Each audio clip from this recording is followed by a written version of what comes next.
कापूस कर्णिकर बाबांनी इथे त्यांच्या भाषणात त्यांनी सांगितलं, त्यांनी आशीर्वादही मागितला.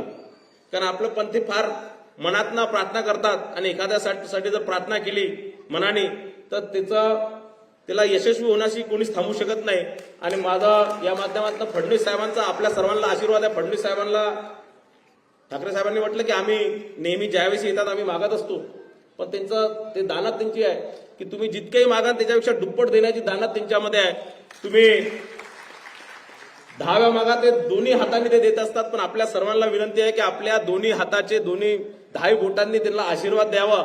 आणि कारण तुम्ही बघितलं उपमुख्यमंत्री असताना इतकं कामं केलं, तुमचा जर ताकदीने जर आशीर्वाद मिळाला या महाराष्ट्रामध्ये जवळपास अविनाश भाऊ सांगत होते 1 कोटी पंथी आहे. या 1 कोटी लोकांनी जर ताकदीने जर आशीर्वाद दिला तर पुढच्या येणाऱ्या निवडणुकीत त्यांना मुख्यमंत्री बनण्यापासून कोणी थांबू शकत नाही. आणि ते जर मुख्यमंत्री झाले तर आपल्या पंथांमध्ये आज फक्त 200-300 कोटी नाही 1000-2000 कोटी रुपये आपल्या पंथाच्या मंदिरांना विकसित करण्याकरता मिळाल्याशिवाय राहणार नाही. आणि मी कापूस कर्णिकर एबीपी माझा, उघडा डोळे बघा नीट.